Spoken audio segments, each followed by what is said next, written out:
Hi all, welcome to competitive cracker. ഞാൻ advocate Devadarshana. അപ്പോ നിങ്ങളെ സ്ട്രെയിറ്റ് ആയിട്ടൊരു ഗസറ്റഡ് ഓഫീസർ പോസ്റ്റിലേക്ക് എത്തിക്കുന്ന കേരള PSC എക്സാം ആണ് സ്റ്റേറ്റ് ടാക്സ് ഓഫീസർ. അപ്പോൾ സ്റ്റേറ്റ് ടാക്സ് ഓഫീസറിന്റെ ലീഗൽ പോർഷനിൽ വരുന്ന one of the most important topics ആണ് ലോ ഓഫ് കോൺട്രാക്ട്സ് എന്ന് പറയുന്നത്. അപ്പൊ അതാണ് നമ്മൾ ഇന്ന് ഇവിടെ ഡിസ്കസ് ചെയ്യുന്നത്. അപ്പോൾ introduction to law of contracts. എന്താണ് കോൺട്രാക്ട് എന്ന് പറയുന്നത്? എഗ്രിമെന്റ് എന്ന് പറയുന്ന ടേം നിങ്ങൾക്ക് കുറച്ചുകൂടെ ഫെമിലിയർ ആയിരിക്കും അല്ലെ? നമ്മൾ തമ്മിൽ ഒരു എഗ്രിമെന്റ് ഉണ്ടാക്കുക, എഗ്രിമെന്റ് എഴുതുക. അതുപോലെ കോൺട്രാക്ട് എന്ന ടേമും നിങ്ങൾ ഫെമിലിയർ ആയിരിക്കും. എഗ്രിമെന്റും കോൺട്രാക്ടും തമ്മിൽ എന്താണ് വ്യത്യാസം, ഏതിനാണ് കൂടുതൽ ലീഗൽ എൻഫോഴ്സിബിലിറ്റി ഉള്ളത്, ഇതൊക്കെ നമുക്ക് നോക്കാം. അപ്പൊ കോൺട്രാക്ട് എന്ന് പറയുന്നതിന്റെ മീനിങ് എന്താണെന്നറിയോ? Agreement enforceable by law. ഇപ്പൊ ഞാനും നിങ്ങളും തമ്മിൽ ഒരു കാര്യത്തിനെ തുടർന്ന് നമ്മൾ ഒരു തീരുമാനത്തിലെത്തി. ഇതൊരു എഗ്രിമെന്റ് ആണ്. ഞാൻ പറഞ്ഞു ഞാൻ നിങ്ങൾക്ക് 50,000 രൂപ തരാമെന്ന്. നിങ്ങൾ പറഞ്ഞു നിങ്ങൾ ഇത്രയും സാധനങ്ങൾ ആ രൂപയ്ക്ക് എനിക്ക് തിരിച്ചിങ്ങോട്ട് വിൽക്കാമെന്ന്. ഇതൊരു എഗ്രിമെന്റ് ആണ്. നമ്മൾ തമ്മിൽ ഇപ്പൊ ഒരു എഗ്രിമെന്റിലെത്തി. പക്ഷേ ഇത് നിയമത്താൽ എൻഫോഴ്സ് ചെയ്യാൻ പറ്റണമെങ്കിൽ അവിടെ എന്ത് വേണം? ഒരു കോൺട്രാക്ട് വേണം. അപ്പോൾ agreement which is enforceable by law is called a contract. അതായത് നിയമത്താൽ എൻഫോഴ്സ് ചെയ്യാൻ പറ്റുന്ന എഗ്രിമെന്റുകളെ നമ്മൾ എന്ത് വിളിക്കും? കോൺട്രാക്ട് എന്ന് വിളിക്കും.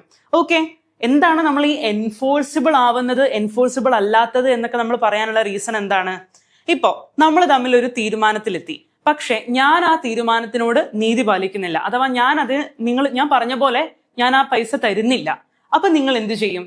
വെറും ഒരു എഗ്രിമെന്റ്, വെറും വാക്കാൽ നമ്മൾ പറഞ്ഞൊരു എഗ്രിമെന്റ് മാത്രമേ ഉള്ളെങ്കിൽ ചിലപ്പോൾ നിങ്ങൾക്ക് ഒന്നും ചെയ്യാൻ പറ്റില്ല. പക്ഷേ if that is an agreement enforceable by law, ഞാൻ പറഞ്ഞ പണം ഞാൻ തരാതിരിക്കുന്ന സമയത്ത് നിയമത്തിന്റെ സഹായത്താൽ അവിടെ ഒരു സൊല്യൂഷൻ കിട്ടും. അതാണ് എൻഫോഴ്സിബിൾ ബൈ ലോയും നോട്ട് എൻഫോഴ്സിബിൾ ബൈ ലോയും തമ്മിലുള്ള വ്യത്യാസം. അപ്പൊ contract is an agreement enforceable by law. Okay, ഇനി എന്താണ് നമ്മൾ ഈ കോൺട്രാക്റ്റുമായിട്ട് ബന്ധപ്പെട്ടിട്ടുള്ള കാര്യങ്ങളെയൊക്കെ നയിക്കുന്ന ആ ഒരു ആക്ട് എന്താണ്? Indian contract act 1872. Indian contract act 1872 ആണ് കോൺട്രാക്റ്റുകളുമായിട്ട് ബന്ധപ്പെട്ടുള്ള തർക്കങ്ങൾ മറ്റുള്ള കാര്യങ്ങളൊക്കെ നമ്മൾ ഗവേൺ ചെയ്യുന്ന ലോ എന്ന് പറയുന്നത്. ഇന്ത്യൻ കോൺട്രാക്ട് ആക്ട് 1872 ആണ്. ഇന്ത്യയിൽ മുഴുവൻ, അതായത് extends to whole of India, ഇന്ത്യയിൽ മുഴുവൻ നമുക്ക് ഈ ഒരു ഇന്ത്യൻ കോൺട്രാക്ട് ആക്ട് ബാധകമാണ്. ഓക്കെ, ഇനി എന്താണ് ഒബ്ജക്റ്റീവ് എന്ന് പറയുന്നത്? Objective of Indian contract act എന്ന് പറയുന്നത് കൊമേഴ്ഷ്യലും പേഴ്സണൽ ട്രാൻസാക്ഷൻസിനെയൊക്കെ ഒന്ന് റെഗുലേറ്റ് ചെയ്യാം. നമ്മൾ പാർട്ടികൾ, അതായത് എഗ്രിമെന്റിൽ ഏർപ്പെടുന്ന ആ പാർട്ടികൾ ഉണ്ടല്ലോ, ഞാനും നിങ്ങളുമാണ് എഗ്രിമെന്റിൽ ഏർപ്പെടുന്നെങ്കിൽ നമ്മളാണ് പാർട്ടീസ്. അവരുടെ റൈറ്റ്സും ഒബ്ലിഗേഷൻസും, അതായത് റൈറ്റുകളും ഡ്യൂട്ടികളും അവകാശങ്ങളും നമ്മൾ ചെയ്യേണ്ട ഡ്യൂട്ടികളും ഒക്കെ റെഗുലേറ്റ് ചെയ്യുക, പ്രൊട്ടക്ട് ചെയ്യുക. അതുപോലെ ലീഗൽ സർട്ടനിറ്റി ഉറപ്പുവരുത്തുക. ഇതൊക്കെയാണ്. ഇതൊരു ജനറൽ അവയർനെസ്സിന് പറഞ്ഞതാണ്. നമ്മൾ ഇന്ത്യൻ കോൺട്രാക്ട് ആക്ടിന്റെ ഒബ്ജക്റ്റീവ് എന്താണെന്ന് ചോദിച്ചു കഴിഞ്ഞാൽ പേഴ്സണലും ബിസിനസ്സും കൊമേഴ്ഷ്യലും ഒക്കെ ആയിട്ടുള്ള എഗ്രിമെന്റുകളെ, ട്രാൻസാക്ഷനുകളെ ഒക്കെ ഒന്ന് റെഗുലേറ്റ് ചെയ്യാനും അതിനകത്ത് ഫോം ചെയ്യുന്ന പാർട്ടീസിന്റെ റൈറ്റ്സ് പ്രൊട്ടക്ട് ചെയ്യാനും ഒക്കെയാണ് നമുക്ക് എന്ത് വേണ്ടത്? ഇന്ത്യൻ കോൺട്രാക്ട് ആക്ട് വേണ്ടത്. ഓക്കെ, ഇനി നമുക്ക് കുറച്ച് ഇമ്പോർട്ടന്റ് ഡെഫിനിഷൻസ് അല്ലെങ്കിൽ കുറച്ച് ഇമ്പോർട്ടന്റ് ടേംസ് നോക്കാനുണ്ട്. നമ്മൾ ഇന്ത്യൻ കോൺട്രാക്ട് ആക്ടിൽ ഉടനീളം ഇത്തരം ടേമുകൾ ഉപയോഗിക്കും. അപ്പൊ ആ ഓരോ ടേമും എന്താ നോക്കാം. പ്രപ്പോസൽ അഥവാ offer. When one person signifies willingness to do or abstain from doing something to obtain assent of another. ഒന്നുമില്ല, സിമ്പിൾ ആയിട്ട് പറഞ്ഞു കഴിഞ്ഞാൽ ഞാൻ നിങ്ങളോട് പറയാണ്, ഞാൻ നിങ്ങൾക്ക് 50,000 രൂപ തരാം, നിങ്ങൾ നിങ്ങളുടെ കയ്യിലുള്ള ഈ ഒരു സെക്കൻഡ് ഹാൻഡ് കാർ എനിക്ക് വിൽക്കാമോ? ഇത് ഞാൻ നിങ്ങൾക്ക് മുന്നോട്ട് വെക്കുന്ന ഒരു ഓഫർ അഥവാ പ്രപ്പോസൽ ആണ്. അതാണ് പ്രപ്പോസൽ. വളരെ സിമ്പിൾ ആയിട്ട് പറഞ്ഞ അതാണ്. ഇവിടെ എന്താ പറയുന്നത്? When one person signifies willingness to do or abstain from doing something. ഒരു കാര്യം ചെയ്യാനോ ചെയ്യാതിരിക്കാനോ ഉള്ള ഒരു സമ്മതം മറ്റേ ആളോട് കമ്മ്യൂണിക്കേറ്റ് ചെയ്യുവാണ്. അതിനെയാണ് നമ്മൾ എന്ത് പറയുന്നത്? Proposal. To obtain assent of another. അതായത് ഞാൻ നിങ്ങളോട് പറയും, അസെന്റ് എന്ന് പറഞ്ഞാൽ എന്താണ്? അസെന്റ് എന്ന് പറഞ്ഞാൽ പെർമിഷൻ എന്നുള്ള അർത്ഥമാണ്, അല്ലെങ്കിൽ സമ്മതം എന്നുള്ള അർത്ഥമാണ്. അപ്പോ നിങ്ങളുടെ സമ്മതം ചോദിക്കുകയാണ് ഞാനൊരു കാര്യത്തിന്. ഞാനൊരു ഓഫർ അങ്ങോട്ട് വെക്കുകയാണ്, അതിന് നിങ്ങൾക്ക് സമ്മതമാണോ എന്നും കൂടെ ഞാൻ ചോദിക്കുകയാണ്. ഇതാണ് എന്ത്? പ്രപ്പോസൽ അഥവാ ഓഫർ. ഈ വലിയ ഡെഫിനിഷൻ കണ്ട് പേടിക്കേണ്ട. ഒരു person, when one person signifies, communicate ചെയ്യുന്നു എന്ത്? വില്ലിംഗ്നെസ് ടു ഡു, ഒരു കാര്യം ചെയ്യാൻ, or abstain from doing something. Abstain from doing something എന്ന് പറഞ്ഞാൽ ഒരു കാര്യം ചെയ്യാതിരിക്കാൻ. To obtain assent of another, അതായത് മറ്റൊരാളുടെ സമ്മതം തേടിക്കൊണ്ട് ഒരു കാര്യം ചെയ്യാനും ചെയ്യാതിരിക്കാനുമുള്ള ഒരു ഓഫർ വെക്കുന്നതിനെയാണ് നമ്മൾ പ്രപ്പോസൽ അഥവാ ഓഫർ എന്ന് പറയുന്നത്. ഇനി പ്രോമിസ് എന്താ? Proposal plus acceptance.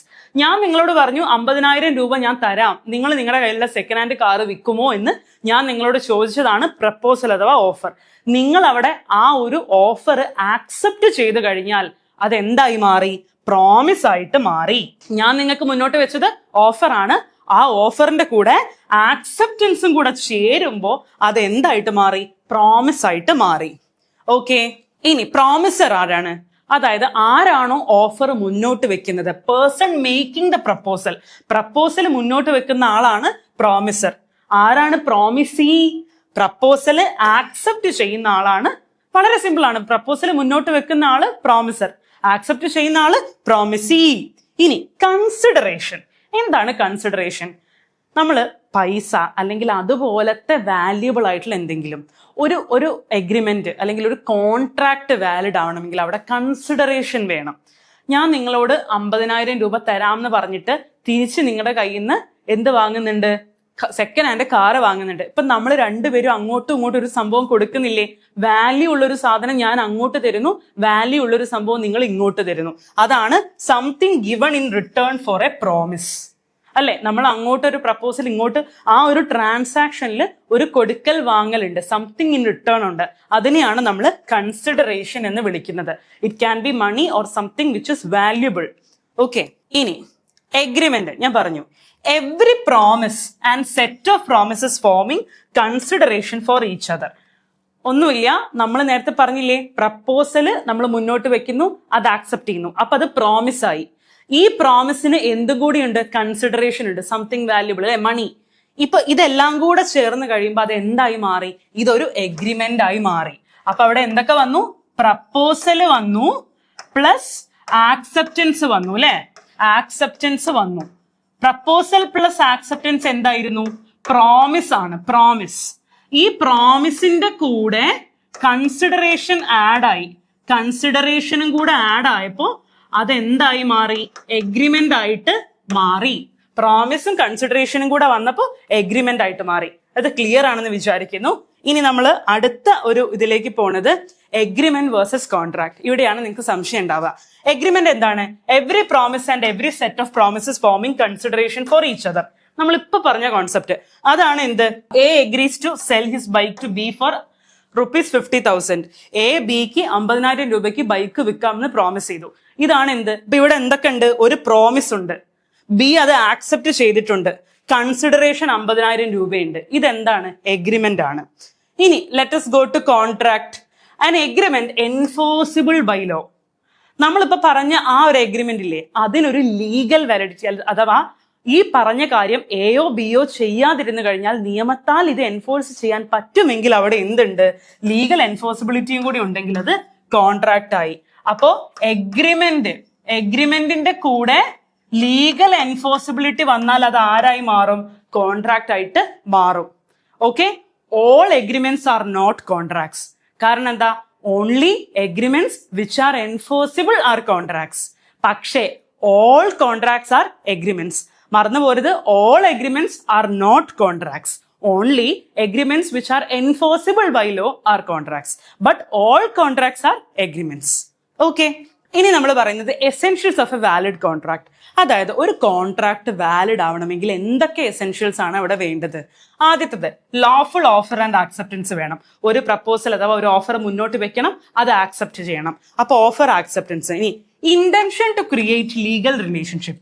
അതായത് ഈ പറയുന്ന മുന്നോട്ട് വെച്ച ഓഫർ, അത് ആക്സെപ്റ്റൻസ്, ഇത് ലീഗലായിട്ട് അവര് തമ്മിൽ, എയും ബിയും തമ്മിൽ ഒരു ലീഗൽ റിലേഷൻഷിപ്പ് ഈ ഒരു കാര്യത്തിന്റെ പേരിൽ. ഫോർ എക്സാമ്പിൾ, ഞാനിപ്പോ ഈ ഒരു ഫോൺ നിങ്ങൾക്ക് വിൽക്കുകയാണെന്നുണ്ടെങ്കിൽ നിങ്ങൾ അതിനൊരു പൈസയും പറഞ്ഞു. അപ്പൊ നമ്മൾ തമ്മിൽ ഈ ഫോണിനെ സംബന്ധിച്ച് ഒരു ലീഗൽ റിലേഷൻഷിപ്പ് ക്രിയേറ്റ് ചെയ്യാനുള്ള ഒരു ഇന്റൻഷൻ, അതാ ഉദ്ദേശ്യം വേണം. പിന്നെ എന്താണ്? Lawful consideration. ചുമ്മാ ഞാൻ നിങ്ങൾക്ക് ഗിഫ്റ്റ് പോലെ റാൻഡംലി എന്തെങ്കിലും ഒരു സാധനം എടുത്ത് തന്നാൽ അതെന്താവില്ല? കോൺട്രാക്ട് ആവില്ല. അവിടെ കൺസിഡറേഷൻ വേണം. നമ്മൾ എ ബിക്ക് 50,000 രൂപയ്ക്ക് ബൈക്ക് വിറ്റു എന്ന് പറഞ്ഞപ്പോൾ 50,000 രൂപ കൺസിഡറേഷൻ ആണ്, അല്ലെ? ഇനി കോമ്പീറ്റന്റ് പാർട്ടീസ്. കോമ്പീറ്റന്റ് എന്ന് പറയുന്ന വാക്കിന് വലിയ അർത്ഥമുണ്ട്, നമുക്കത് പഠിക്കാം. അതായത് ഒരാൾ കോമ്പീറ്റന്റ് ആണോ അല്ലയോ, അയാൾക്ക് നല്ല ബോധമുണ്ടോ, അയാൾക്ക് 18 വയസ്സ് തികഞ്ഞു, ഇത്തരം കാര്യങ്ങളാണ് കോമ്പീറ്റൻസ്. നമുക്ക് സെപ്പറേറ്റ്ലി ഡീൽ ചെയ്യാം. Free consent. അതായത് നിർബന്ധിച്ച് ഒരാളെ കഴുത്തിന് പിടിച്ച് സമ്മതിപ്പിച്ചാൽ അത് കൺസെന്റ് ആവില്ല. ഫ്രീ കൺസെന്റ് വേണം. ഒരു എഗ്രിമെന്റ് അഥവാ ഒരു കോൺട്രാക്ട് ഫോം ചെയ്യുന്ന സമയത്ത് അവിടെ രണ്ട് പാർട്ടികളും ഫുള്ളായിട്ട് വോളണ്ടറി സ്വന്തമായിട്ട് സ്വമേധയാ സമ്മതത്തോടെ വേണം എന്ത് ചെയ്യാൻ വേണ്ടിയിട്ട്, സമ്മതിക്കാനായിട്ട്. ഫ്രീ കൺസെന്റ് വേണം. ഇനി ലോഫുൾ ഒബ്ജക്റ്റ്, അതായത് ഒരാളെ കൊല്ലാം പിടിക്കാം എന്നൊക്കെ പറഞ്ഞിട്ട് നമുക്ക് എഗ്രിമെന്റ് ഉണ്ടാക്കാൻ പറ്റുമോ? ഇല്ല. That is not a valid contract. ഞാൻ ഇത്ര രൂപ തരാം, നിങ്ങൾ ഇവരെ കൊല്ലു എന്ന് പറഞ്ഞാൽ അതെന്താണ്? അതൊരു ഓഫർ ആക്സെപ്റ്റൻസ് ആയിട്ട് നമുക്ക് ലോഫുൾ ഒബ്ജക്റ്റ് ആയിട്ട് കൺസിഡർ ചെയ്യാൻ പറ്റുമോ? ഇല്ല. ഇനി സർട്ടനിറ്റി ഓഫ് ടേംസ്, അതായത് കൺഫ്യൂഷൻ ഉണ്ടാവാൻ പാടില്ല. ഞാൻ നിങ്ങളോട് പറഞ്ഞു 50,000 രൂപ തരാം, നിങ്ങൾ സെക്കൻഡ് ഹാൻഡ് കാർ വെക്കൂന്ന്. സപ്പോസ് നിങ്ങളുടെ കയ്യിൽ 2 സെക്കൻഡ് ഹാൻഡ് കാർ ഉണ്ടെന്ന് വിചാരിക്കുക. അപ്പൊ നിങ്ങൾ വിചാരിച്ചത് കാർ എ ആണ്, ഞാൻ വിചാരിച്ചത് കാർ ബി ആണ്. അല്ലെങ്കിൽ നിങ്ങൾ വിചാരിച്ചത് 50,000 ആദ്യം തന്നിട്ട് ബാക്കി ഞാൻ പിന്നെ തരാന്നാണ്. അപ്പൊ നമ്മൾ തമ്മിൽ അല്ലെങ്കിൽ കാര്യങ്ങൾക്കൊന്നൊരു വ്യക്തതയില്ല. അപ്പൊ അവിടെ സർട്ടനിറ്റി ഇല്ല. അപ്പൊ അതെന്താണ്? അതൊരു വാലിഡ് കോൺട്രാക്ട് അല്ല. ഓക്കെ, സർട്ടനിറ്റി ഓഫ് ടേംസ് ഉണ്ടെങ്കിലേ വാലിഡ് കോൺട്രാക്ട് ആവുള്ളൂ. പോസിബിലിറ്റി ഓഫ് പെർഫോമൻസ്, അതായത് നമ്മൾ ഈ പറഞ്ഞ എഗ്രി ചെയ്തിട്ടുള്ള ഒരു സംഭവം ഉണ്ടല്ലോ, അത് പെർഫോം ചെയ്യാനായിട്ട്, അത് നടത്താനായിട്ടുള്ള ഒരു പോസിബിലിറ്റി വേണം. ഇപ്പോൾ ഫോർ എക്സാമ്പിൾ, ഞാൻ നിങ്ങളുടെ കയ്യിൽ ഇല്ലാത്തൊരു സാധനം എനിക്ക് തരാൻ പറഞ്ഞിട്ട് ഞാൻ നിങ്ങൾക്ക് പൈസ തരികയാണ്. ഇവിടെ നിങ്ങൾക്ക് അത് പെർഫോം ചെയ്യാൻ പറ്റുമോ? ആ ഡ്യൂട്ടി ഇല്ല, കാരണം നിങ്ങളുടെ കയ്യിൽ ആ സാധനം ഇല്ല. അല്ലെങ്കിൽ സപ്പോസ് നമ്മൾ എഗ്രിമെന്റിൽ ഏർപ്പെട്ടിരുന്ന ആ ആള് മരിച്ചുപോയി, അയാളുടെ സ്കില്ലാണ് നമുക്ക് വേണ്ടത്, അയാൾ മരിച്ചുപോയി, ഇനി അവിടെ പോസിബിലിറ്റി ഓഫ് പെർഫോമൻസ് ഇല്ല. ഇത്തരം കാര്യങ്ങളാണ് അവിടെ നമ്മൾ ശ്രദ്ധിക്കേണ്ടത്. ഇനി നോട്ട് എക്സ്പ്രസ്ലി ഡിക്ലെയർഡ് വോയിഡ്, ചില എഗ്രിമെന്റ്സ് ഒക്കെ വോയിഡ് ആയിട്ട് ക്ലിയർ ആയിട്ട് പറഞ്ഞിട്ടുണ്ട്. ഫോർ എക്സാമ്പിൾ 15 14 വയസ്സുള്ള ഒരു കുട്ടിയുമായിട്ടുള്ള എഗ്രിമെന്റ്, ഇത് വോയിഡ് ആണ്. കാരണം ആൾക്ക് മിനിമം 18 വയസ്സുണ്ടെങ്കിൽ മാത്രമേ വാലിഡ് ആയിട്ടുള്ള കോൺട്രാക്റ്റിൽ എൻ്റർ ചെയ്യാൻ പറ്റുള്ളൂ. അല്ലാതെയും ചില എഗ്രിമെന്റ്സ്, ചില കോൺട്രാക്ട്സ് ഒക്കെ എക്സ്പ്രസ്ലി വോയിഡ് ആണെന്ന് പറഞ്ഞിട്ടുണ്ട്. ഇത്തരം കേസുകളിൽ നമുക്ക് എന്ത് ചെയ്യാൻ പറ്റില്ല? ഈ ഒരു വാലിഡ് കോൺട്രാക്റ്റ് എന്ന് പറയാൻ പറ്റില്ല. അപ്പൊ ഇതിനെല്ലാം നമുക്ക് ഡീറ്റെയിൽ ആയിട്ട് നെക്സ്റ്റ് ക്ലാസ്സുകളിലൊക്കെ ഡിസ്കസ് ചെയ്യാം. അപ്പോൾ പറഞ്ഞു വരാനുള്ളത് നന്നായിട്ട് നിങ്ങൾ പഠിക്കുക.